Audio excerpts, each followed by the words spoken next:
Hit the gavel and left. I did. First. Oh, I lost my alternate. All right. The Public Safety Committee will now come to order. Can I have an approval of the minutes? Motion. Second. I second that. All in favor? Aye. Aye. We have an aye from the closet. Okay. We're gonna go to our new business, and we have the remaining portion of 21st Avenue to Almond Avenue. Mayor Maddox. Thank you, Ms. Howard. And what I'd like to do is show you a presentation that deals with items 1, 2, and 3, and then if the committee desires, go back and have you then adopt each one individually. There are many moments where I feel so honored to be mayor of Tuscaloosa, and this is one of them. It's an opportunity for our city to honor 3 legends in our community who have made generational impacts on the city of Tuscaloosa. And so the 3 individuals that we're recommending that this committee begin the process of honoring, and I'm going to ask Ms. Kreitz at the end of my presentation to outline how the process works, is Robert Allman, better known as Bob Allman to all of us, Gary Fitz, and Maxie Thomas. So let me go one by one. Our first recommendation is to recommend that 21st Avenue from Jack Warner Parkway to Queen City Avenue be renamed Allman Avenue in honor of Bob Allman. Bob was born in 1933 in Selma, Alabama. He received his BS and MS in civil engineering from UA. He was a PE and served in U.S. Army Corps of Engineers, retiring as Lieutenant Colonel. He was the founder of Allman Associates and the TTL, so certainly a legendary impact. His most notable work, though, with the city was a small project called the North River Water Supply Project, better known as Lake Tuscaloosa. And certainly where I worked closest with him, and I know Mr. Tyner did as well, was his work on both the riverfront and downtown revitalization. In talking to his son Robert, one of the stories that I didn't know, even as much as Bob and I talked about the late Tuscaloosa days, is that he was hired on as project manager on that project. And then the senior engineer, the firm, actually the owner of the firm, passed away. And Mayor Hinton came to him, and Bob was in his late 20s at the time, and said, Bob, I've worked with people in the community. We're buying out this engineering firm. You're about to own it, and you are going to build Lake Tuscaloosa. It took 12 years from the initiation of that project to the time it was complete. Bob talked about, I don't know how many of you heard his stories about the lake filled up quicker than what anybody imagined because of floods during that year. And he literally spent nights sitting on top of that dam wondering if it was going to hold and be able to meet the influx of water pressure that was coming upon it. Certainly Lake Tuscaloosa was transformational, but that wasn't it for Mr. Allman. The downtown revitalization and the riverfront were both his master plans, but also his passions in life. Certainly what he ultimately designed has been transformative for our central city, but his relationship with Senator Shelby as well. Without Bob's design and friendship with Senator Shelby, who then that gave confidence, I don't know if we could have ever really have succeeded to the level we have succeeded. Without Bob Allman, these things don't happen. And so we certainly think it's very fitting to, since 21st Avenue will touch both the riverfront and go through the heart of downtown, we think it's a lasting legacy to what Bob Allman meant to our community. Next is Gary Fitz. Yes. How come Bob is not just Almond? Is that what they wanted, just Almond Avenue, or will it say Bob? It will probably have we haven't gotten to that level of detail yet. We like the name Almond Avenue because it has just a better ring to it. We will certainly, the families all 3 families are aware of today, and they understand this is a process. Right. Once the council gives the green light, then we will work specifically with them to make certain it is named in the manner that they feel is best fitting. I just wondered maybe if they had preferred that. And in talking to James LaFoy, he was sharing with me earlier today some stories about Bob Allman, and so we might also put like a plaque or something up at the Lake Tuscaloosa Dam as well, just so that legacy is further memorialized. Next is Gary Fitz Street, which would extend from Martin Luther King Avenue in the west all the way back to Queen City Boulevard. This would be in front of the Fitz Insurance Agency, which Gary came to work for after a service within the United States Marine Corps. He spent 30 years as a naval aviator in the Marine Corps. More importantly, by the way, it's probably one of the best proposal and marriage stories. I won't bore you with it today, but it's certainly heartwarming, the whole story behind that. Gary was a leader nationwide in the independent insurance business. But more importantly, and one of the reasons why we felt it was appropriate to honor Gary was his work with economic development. He literally was on the vanguard of the modern day EDA that we see today. Certainly was one of the instrumental community members as it relates to the being able to land companies like Mercedes-Benz in Tuscaloosa. Those of you that knew Gary know that he was kind, generous, humble, and never really wanted to take, at least in my dealings with Gary, he just always wanted to be part of the team and make Tuscaloosa better. His contributions are long-lasting and many, and we certainly think it's worthy of honor in our city, and especially in front of one of the most historic businesses in Tuscaloosa, with the Fitz Agency being part of that renaming. The last is Maxie Thomas Way. Maxie is still, both Mr. Fitz and Mr. Allman have passed away. I talked to Maxie last Friday. Maxie is in his 80s and still doing well, and was very honored this was going to be recommended before the City Council. We would like to recommend the renaming of 11th Street as Maxie Thomas Way. Again, there's nothing magical about Way. We tried to do Avenue, Street, and Way as a way to kind of break up the namings, but certainly, again, we want to work with the council and with the family. Maxie is probably, he has been a community activist as long as I can remember, but Maxie's claim to fame, quite frankly, came out of Bloody Tuesday on June, and I think it was June 9th, 1964, if I can get the correct date, when Maxie was part of a group of marchers who were leaving the First African Baptist Church in Tuscaloosa, and he was brutalized that day by law enforcement and other people that were there to put down the march. Maxie at the time was a widow, had just recently become a widow, had 3 children, was severely injured as part of his activism, but that never stopped Maxie from making a difference. The other thing that impressed me about Maxie is, well, 2 things. One, I don't know if I would have had the courage to do what he did, which, I think, I wonder if in that moment, for justice sake, could I have been brave enough to do what Maxie Thomas did? Could I have walked out of that church knowing what was coming? I don't know if I could. Maxie Thomas didn't hesitate. The other is that it would have been easy for Maxie from that experience to turn his back on Tuscaloosa, to become cynical about the way things should be. Maxie has dedicated his life to making Tuscaloosa a stronger and better place. And that is an example we can teach all of our young people about dedication, courage of your convictions, and the ability to take negative and make it into a positive. We wanted to find a access that connected into the First African Baptist Church corridor, and also connected with T.Y. Rogers. And so 11th Street was our choice to be able to do this. It also has a close proximity to the Murphy Collins home as well.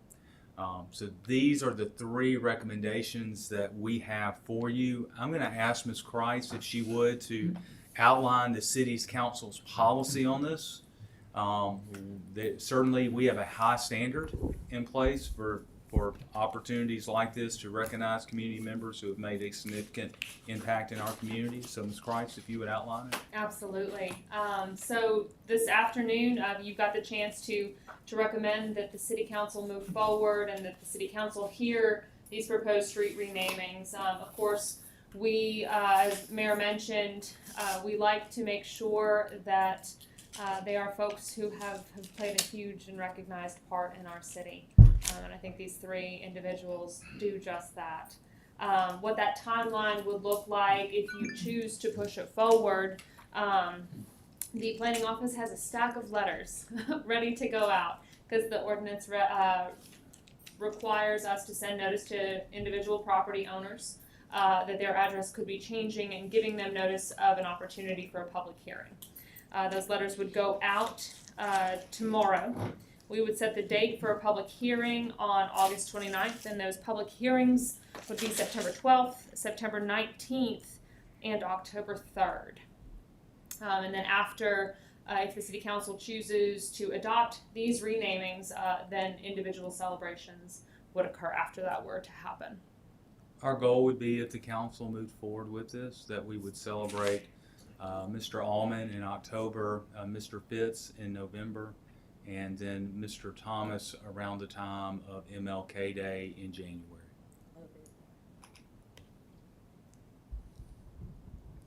Any questions or anything else?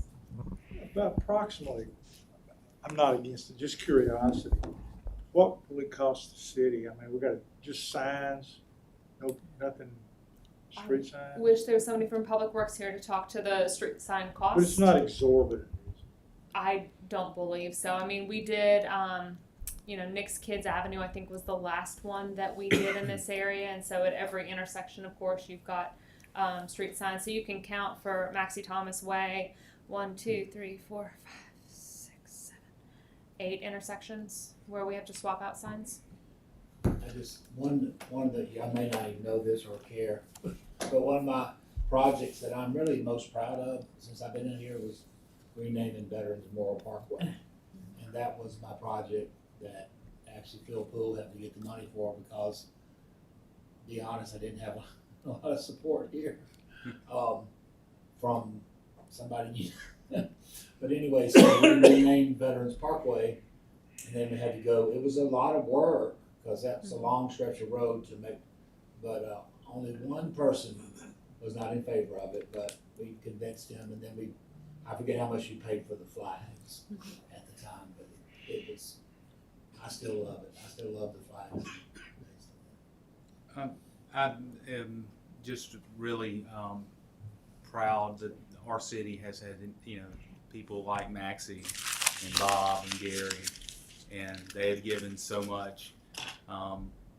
Certainly one regret is that Bob and Gary are not here, but Maxie is, and that will be very special.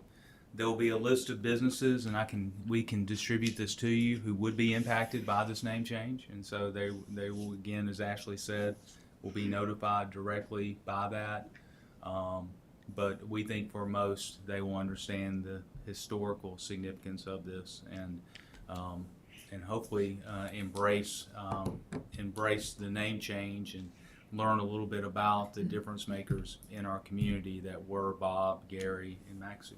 And Mr. Mayor, one thing that I can say, Madam Chair, is I had the opportunity even on yesterday to eat with Mr. Maxie and his wife on yesterday, just to glean the knowledge and the wisdom of someone of his caliber is phenomenal.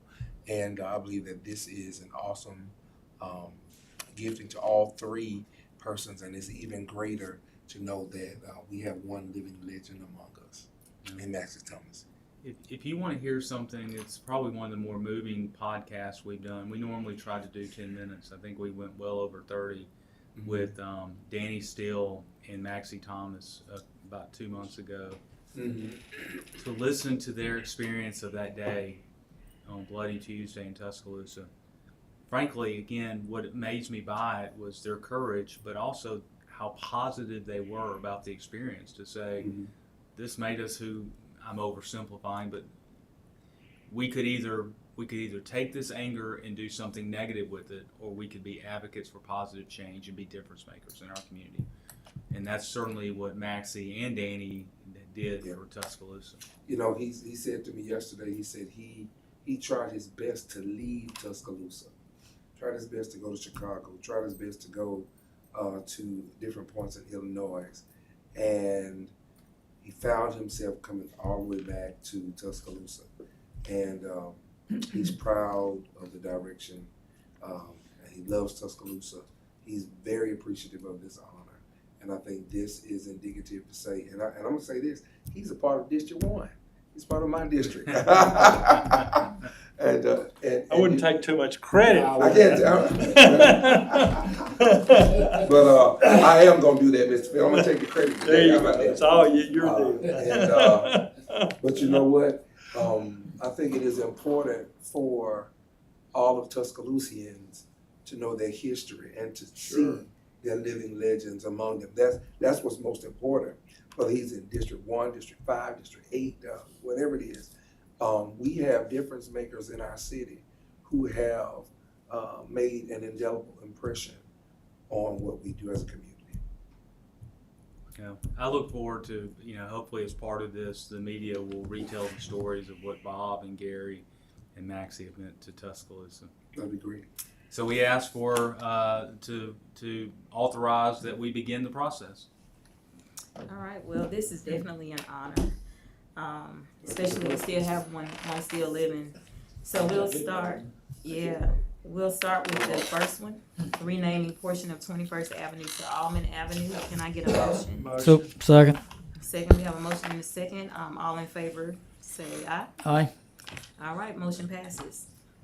Number 2, renaming portion of 6th Street to Gary Fitz Street. Can Motion. I get, all in favor? Aye. Motion passes. And number 3, renaming portion of 11th Street to Maxie Thomas Way. Motion. Second. All in favor? Aye. All right, motion passes. Thank you. Thank you, Mayor. Thank you. So number 4, resolution authorizing the execution of license agreements with University Mall. I should have Mr. asked for mine Thomas? to be able to go first. This is hard to follow. Y'all will recall, every few months we come before you with a license agreement with University Mall to do something in their parking lot. It is usually something public safety related. It is typically either police or fire training or some sort of public safety special event expo. What goes into that is y'all approve it. My office reviews it. We provide the University Mall a copy of our insurance, and then we move on. What I think I had mentioned, probably not the last time, but a couple times of these ago, is that if council's willing, I've designed a resolution that would broadly authorize these licenses with the University Mall for these purposes in the future. These are at no cost to the city, with review of the license by my office, without coming back to y'all every time. Sure. So this resolution would do that. This is needed for an event that Chief Smith has. If council's not in favor with more broadly giving that authorization, then I will I'll sub out this resolution for a specific one for next week so he can get the approval he needs. Motion. Second. We have a motion and a second. All in favor? Aye. Aye. Motion passes. Next, we have Mr. England. Is he here? Oh, it's still me, sorry. I'll be here for Mr. England. Oh, I'm sorry. Okay, no, we're on number 5, approval of right-of-way use permit for the University of Alabama. Mr. Yes, ma'am. Holmes. And so this would be, do we have the slide that has the map? It's in y'all's packet. There is a road, and I bet you Mr. Bobbitt could tell you all about all of it and when it was laid and how it first came to be, because he is an expert in all things land and property in this town. There is a small road that was called Thomas Circle. The vast majority of Thomas Circle was vacated, I believe, upon the development of the Publix near the university. There is still a small portion of Thomas Circle that is a public street that most people probably don't realize is a public street. They think it would be part of Publix parking lot. One of the things that we have seen, and y'all have been aware of the summer as we've moved through with security issues on the Strip and making sure we have that area as safe as possible, is we have folks from out of town that come and want to hang out, don't want to go into our businesses, and really just want to cause trouble. You've all seen photos of people sitting on the trunks of cars, coming and parking, drinking out of their vehicles, and things of that nature. The small portion of what is that public street is a stretch of parking spaces on that street. They look like they're public parking spaces in that parking lot, but they're actually city right-of-way parking spaces, just like any parking spaces that you would see on the side of the road. Because of that, other than just completely going in and blocking them off, enforcing any type of timed parking or other parking restrictions is difficult for us. Our timed parking restrictions are usually during the day, and they're enforced by parking enforcement that has routes within the downtown area. To go try to cover those few spots at night would be difficult. So what we have determined to do is enter into a right-of-way use agreement with the university to allow them the use of these parking spaces. And so they would take over the control and maintenance of those parking spaces as they would the parking spaces that they have in the public's parking lot. That would allow them to enforce their parking regulations via their ticketing and or towing. They would also reserve those spots for us and for TPD and TFR as part of public safety for game day operations and give those to us. We think this is probably the most efficient way to keep those from being a nuisance. As far as I can tell from our discussions with bar owners and other businesses down there, they really, I think, would prefer to have walk-up business. And so I think this will benefit everybody. Okay. And Publix is the building at the top of the parking lot, correct? Yes, ma'am, I believe so. I'm sorry. The pharmacy would be to the left of it? Yes, ma'am. The big white building to the left of it would be CVS. The big building at the top would be Publix, and then there is a small apartment between the CVS and the Publix.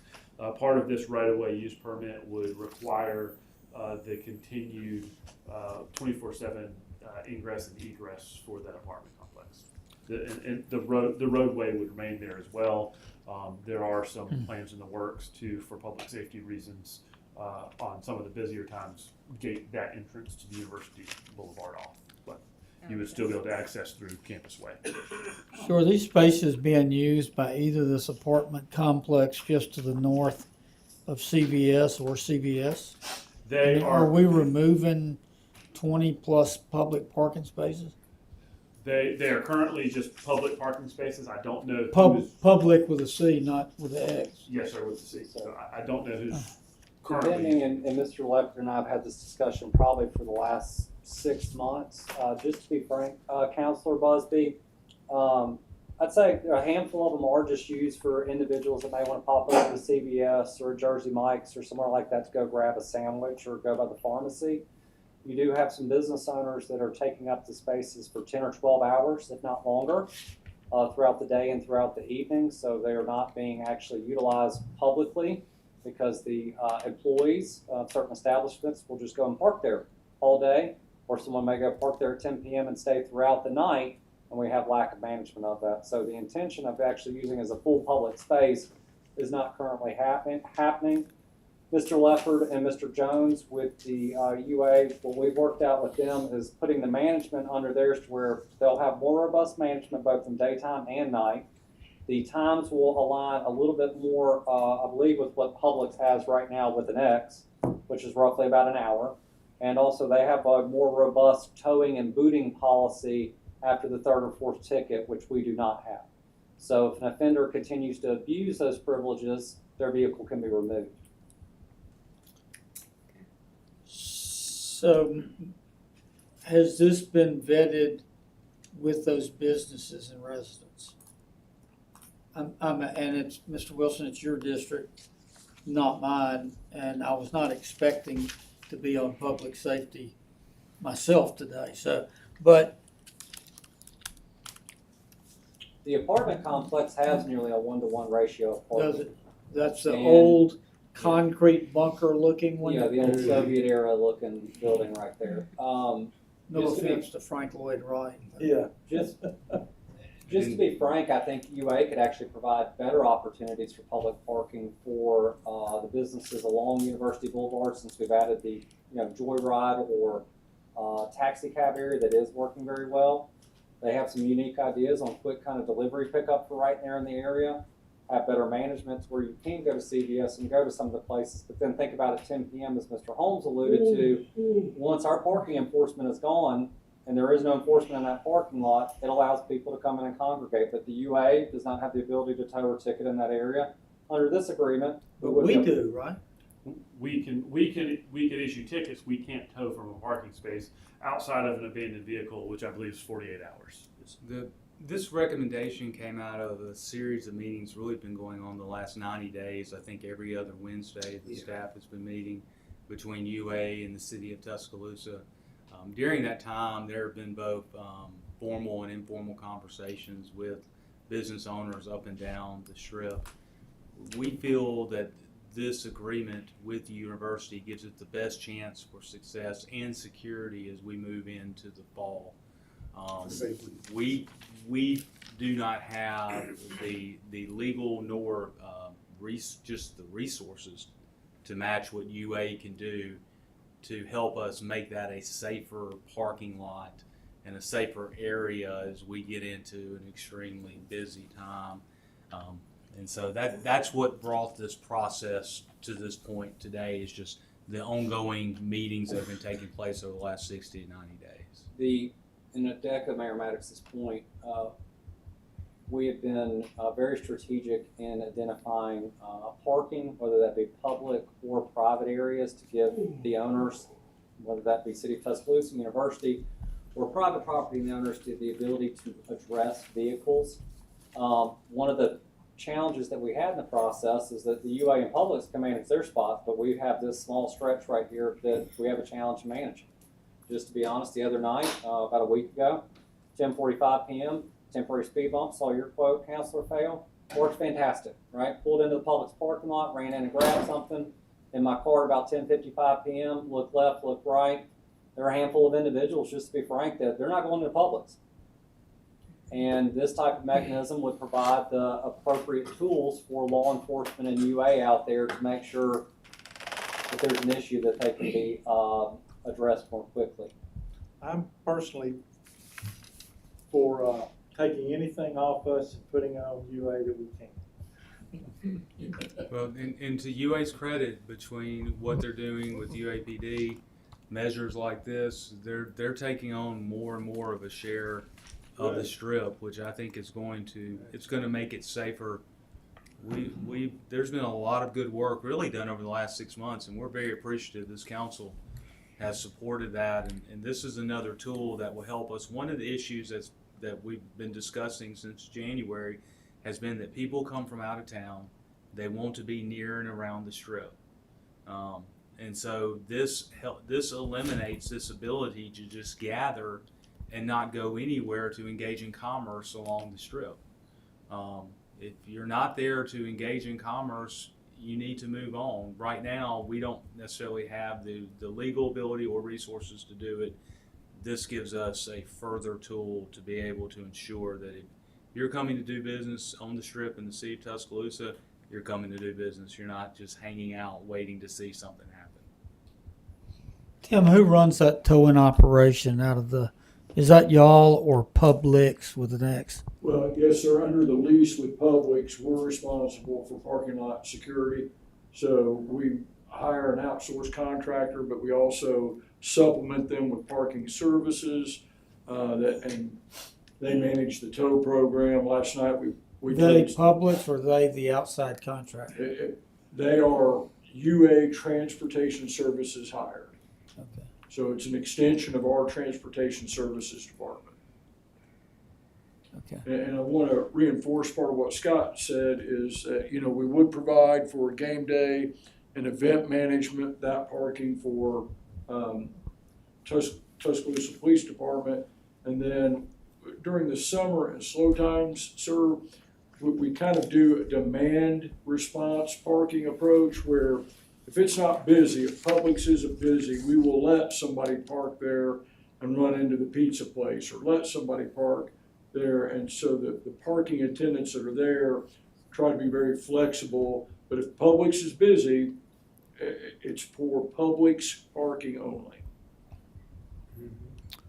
And this is a right-of-way use permit, not a Yes, sir. retitling or transfer of the land. No, sir, this is the most temporary sort of lightest property right we can give them to accomplish this. This isn't a vacation or something of that.